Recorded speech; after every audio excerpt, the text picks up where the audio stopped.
नमस्कार, मैं रविपाल। आज वैशाली ज़िले में मौजूद हैं और वैशाली ज़िले की ये हाजीपुर लोकसभा सीट भी है और विधानसभा भी सीट भी है।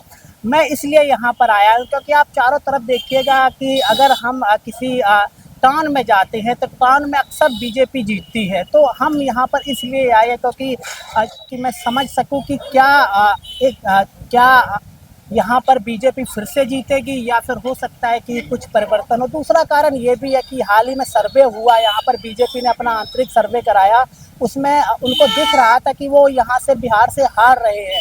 इसके बाद आनन फानन में इलेक्शन कमीशन 25 दिनों में वोटर लिस्ट को नए प्रकार से बनाने की बात करता है। तो हमारा काम होता है हम लोगों से बात करें, समझें कि क्या बिहार में बदलाव होगा तो क्या होने वाला है। तो आप ही सबसे पहले खड़े हैं, क्या हाल है? नमस्कार। नमस्कार। अच्छा, पहले तो मुझे ये बताएं कि ये यहाँ पर हाजीपुर विधानसभा में 7 बार से बीजेपी है, तो क्या कारण है यहाँ से बीजेपी जीत जाती है?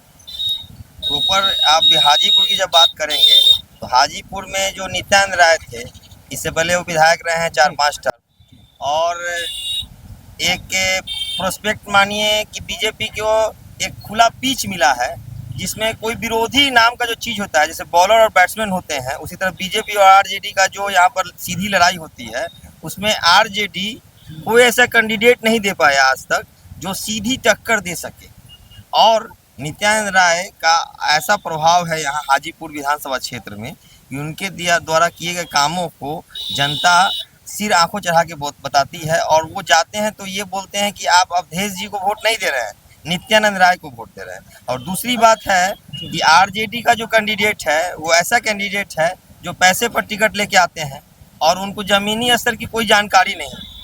तो मूलभूत कारण क्या होता है कि जनता लास्ट में ये मन बना लेती है कि हमारे पास कोई ऑप्शन नहीं। अच्छा, ऐसा नहीं है कि यहाँ पर ज़्यादा हिंदुत्व का प्रभाव हो, आरएसएस के यहाँ पर कार्यकर्ताओं, क्योंकि मैं देखा हूँ अगर आप पूरे क्षेत्र में जाएंगे तो यहाँ पर एक आपको झंडा लगा दिया जाता है कि आप एक हिंदुत्ववादी हैं और अब आपका झंडा लग गया तो आपने बीजेपी को देना ही है। ऐसा कुछ है यहाँ पर? नहीं, ऐसा कुछ नहीं है। आप ये समझिए कि अगर आपके पास किसी दुकान में 4 मिठाई है तो आप उसमें से चूज कर सकते हैं। आरजेडी ने एक ऐसा प्रोस्पेक्ट बना के ऐसे कैंडिडेट को यहाँ से टिकट देने का विचार कर रखा है, शुरू से उसका व्यू है कि वो जो कैंडिडेट यहाँ से नहीं जीत सकता है। अगर अच्छे कैंडिडेट आएंगे तभी कोई बदलाव करना चाहेगा।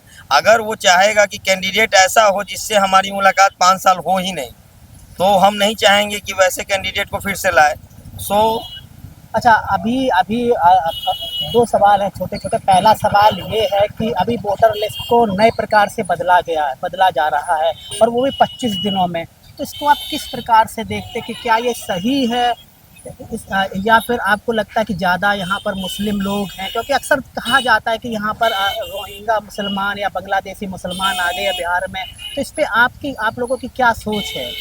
आप एक चीज़ क्लियर समझ लीजिए कि जो वोटर लिस्ट का जो मुद्दा है उसमें क्लियर डिसीजन ये है कि वोटर लिस्ट में जो लोग मर चुके हैं, जो लोग 4 जगह नाम रखे हैं, जो लोग ये माइंड कॉन्सेप्ट रखे हैं कि हम 4 जगह वोट का नाम रखे हैं जहां हमको उसकी ज़रूरत पड़ेगी, बैंक अकाउंट खुलवाना होगा, ड्राइविंग लाइसेंस करना होगा, तो लोग क्या कर रहे हैं कि 4-4 5-5 वो आप ये जो अभी बोल रहे हैं ये जनवरी फरवरी में ऑलरेडी हो चुका था। अभी जो वोटर लिस्ट में जो संशोधन हो रहा है, तो जो लोगों ने गलत तरीके से नाम जोड़ रखा है अपने समूह का या अपने लोगों का जो यहाँ रहते नहीं हैं या जिनका यहाँ से कोई मतलब नहीं है, वैसे बहुत सारे वोटर हैं, चाहे वो हिंदू में हो या मुस्लिम में हो।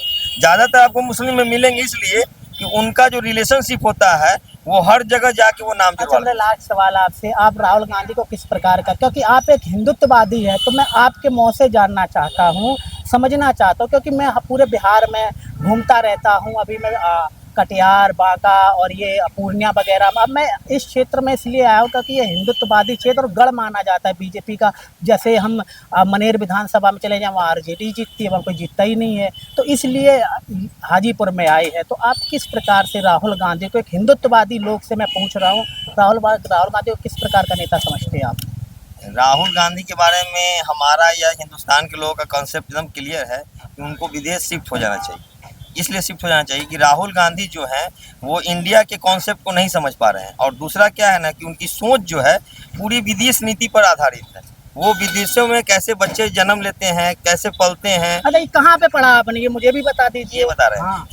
ये मैंने वहाँ पढ़ा जब वो आलू से सोना निकाल सकते नहीं हैं। नहीं, ये मोदी जी का बयान है, आपको पूरी जानकारी नहीं है, मोदी जी का बयान है, आप ठीक एक है। चीज सुन लीजिए, एक चीज सुन लीजिए। हाँ हाँ, लास्ट बात। राहुल जी को आप बिहार लेके आए, हाँ। ठीक है ना, और अगर वो जितनी कॉन्स्टिट्यूंसी है यहाँ पे, अगर उसका 50% नहीं, हम 10% का अगर वो डेटा दे दे तो मैं भारत छोड़ देगा तैयार। ठीक है, थैंक यू।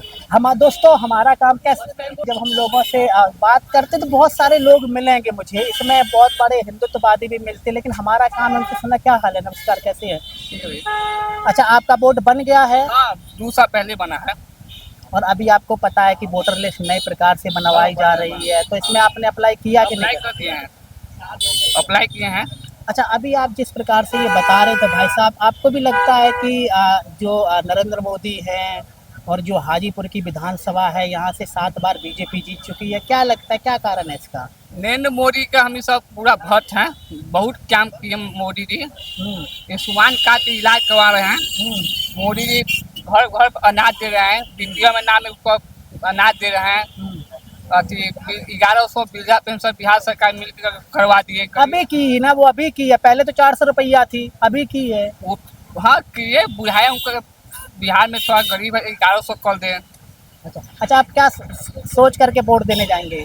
हम बीजेपी के सच्चा हनुमान है, बीजेपी के देंगे। ना तो कुछ कारण तो होगा बीजेपी के। बहुत बीजेपी बढ़िया काम किया है। अच्छा, जंगल राज बिहार का दिया। ठीक है।